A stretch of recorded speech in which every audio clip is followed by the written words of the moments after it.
నమస్తే friends, welcome back to Shreshtha kitchen. నేను మీ రవలి.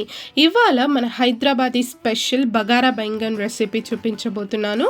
దీన్నే మనం మసాలా వంకాయ అని కూడా పిలుస్తూ ఉంటాం కదా. చాలా అంటే చాలా టేస్టీగా ఉంటుందండి. Bagara rice, parathas, rotis, normal plain రైస్లోకి కూడా సూపర్గా సెట్ అవుతుంది. చాలా అంటే చాలా టేస్టీగా యమ్మీగా ఉంటుంది.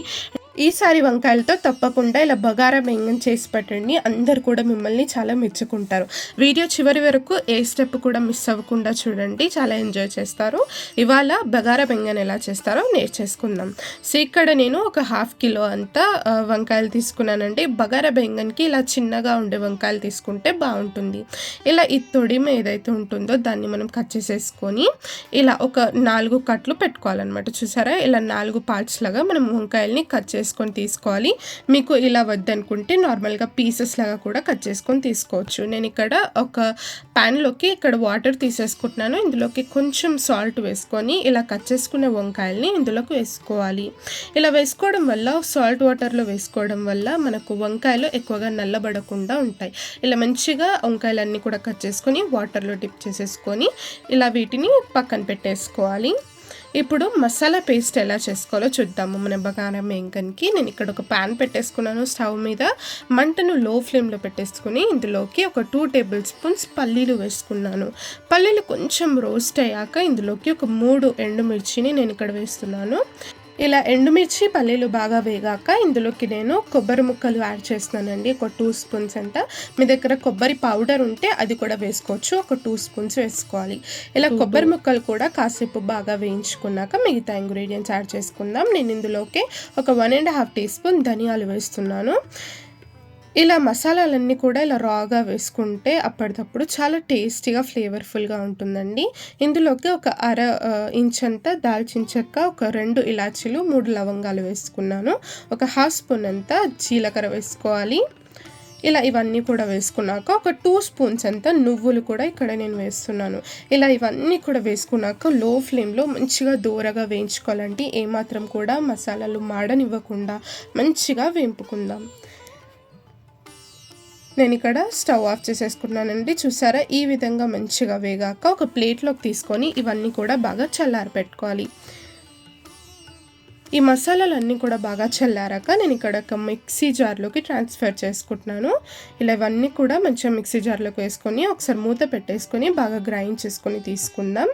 ఇలా గ్రైండ్ చేసుకున్న దీంట్లోకి కొన్ని వాటర్ యాడ్ చేసుకొని స్మూత్ పేస్ట్ లాగా మనము గ్రైండ్ చేసుకొని తీసుకోవాలి. బరకగా ఉండకుండా మంచిగా స్మూత్గా మనం పేస్ట్ లాగా చేసుకొని తీసుకోవాలి. ఈ విధంగా చూసారా, ఇలా పేస్ట్ లాగా చేసుకొని దీన్ని పక్కన పెట్టేసుకుందాం. ఇప్పుడు నేను స్టవ్ మీద ఒక ప్యాన్ పెట్టేసుకున్నాను. ఇందులోకి ఒక 2 టేబుల్ స్పూన్ల ఆయిల్ వేసుకొని మనం కట్ చేసి పెట్టుకున్న వంకాయ ముక్కలన్నీ కూడా ఇందులోకి వేసుకోవాలి. ఇలా వంకాయ ముక్కలన్నీ కూడా వేసుకున్నాక మంచిగా మనం వేపుకోవాలండి. ముక్క ఏమాత్రం కూడా విడిపోకుండా చక్కగా ఇలా నెమ్మదిగా కలుపుతూ ఉండాలి. వంకాయ ముక్కలో ఒక 60 to 70% ఉడికేంత వరకు మంచిగా వీటిని మగ్గించుకోవాలన్నమాట. మూత పెడుతూ మధ్యలో తీస్తూ ఇలా కలుపుతూని మంచిగా వీటిని మనం మగ్గించుకోవాలి. చూసారా, ఈ విధంగా మంచిగా మనకు ఒక 60% వరకు వంకాయలు బాగా మగ్గించుకున్నాక వీటిని సపరేట్గా ఒక ప్లేట్లోకి తీసుకొని పక్కన పెట్టుకుందాం. మిగతా ప్రాసెస్ ఏంటో, కర్రీ ఎలా చేసుకోవాలో చూపించేస్తాను. ఇలా ప్లేట్లోకి అన్ని వంకాయ ముక్కలు కూడా సపరేట్గా తీసుకొని పక్కన పెట్టేసుకొని ఇందులోకి ఒక 1 టేబుల్ స్పూన్ అంత ఆయిల్ మరలా వేస్తున్నాను. ఇందులోకి మంచిగా ఆయిల్ వేగాక ఇందులోకి ఒక 1/2 స్పూన్ అంత ఆవాలు, 1 స్పూన్ జీలకర్ర, ఒక 2 ఎండుమిర్చిలా విరుచుకొని వేసుకోవాలి. అలాగే ఒక రెమ్మ కరివేపాకు కూడా ఇక్కడ వేస్తున్నాను. ఇలా ఇవన్నీ కూడా బాగా వేగాక ఇందులోకి ఒక 2 పెద్ద సైజ్ ఉల్లిపాయలని నేను ఇలా సన్నగా తరుక్కొని పెట్టుకున్నాను. ఇలా ఉల్లిపాయలు కూడా వేసేసుకొని కొంచెం ఉప్పు వేసేసుకొని ఇదంతా కూడా బాగా కలుపుకోవాలి. ఉప్పు వేయడం వల్ల మనకు ఉల్లిపాయలు అనేటివి ఈజీగా వేగిపోతాయండి.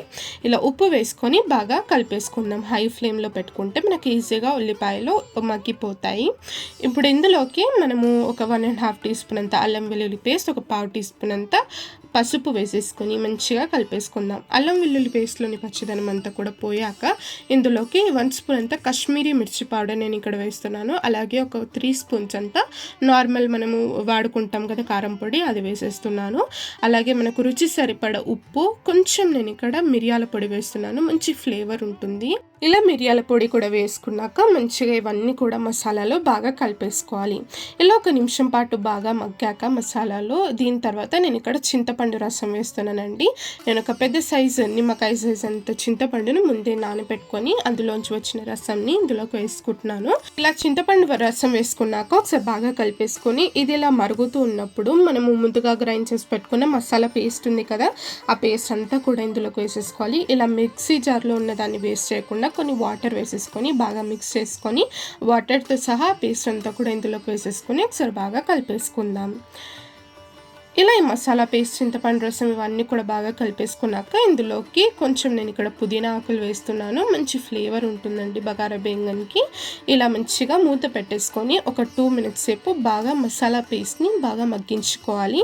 దీన్ని బాగా మగ్గించుకుంటేనే మనకు కర్రీ టేస్ట్ అనేది బాగుంటుంది.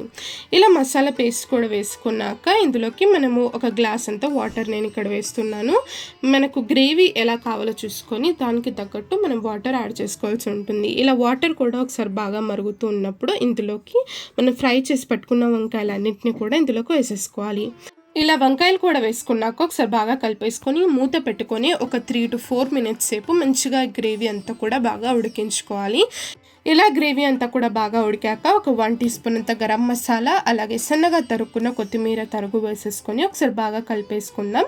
చూసారా మనకు గ్రేవీ అనేది పర్ఫెక్ట్గా మనకు రెడీ అయిపోయింది. ఈ కన్సిస్టెన్సీ ఉన్నప్పుడే మనం స్టవ్ ఆఫ్ చేసేసుకోవాలి, లేదంటే తర్వాత మరీ చిక్కగా అయిపోతుంది గ్రేవీ. అలా కాకుండా ఇలా కొంచెం వాటర్గా ఉన్నప్పుడే స్టవ్ ఆఫ్ చేసేసుకుంటే పర్ఫెక్ట్ కన్సిస్టెన్సీ అనేది రెడీ అయిపోతుంది. ఈ బగారా బెంగన్ రెసిపీ మీకు నచ్చిందా? నచ్చితే తప్పకుండా వీడియోని లైక్ చేయండి, మన ఛానల్ని సబ్స్క్రైబ్ చేసుకుని పక్కనే ఉన్న బెల్ ఐకన్ని కూడా ప్రెస్ చేయండి. తప్పకుండా ఇది ట్రై కూడా చేయండి, మీరు అందరు కూడా బాగా ఎంజాయ్ చేస్తారు. Thank you for watching.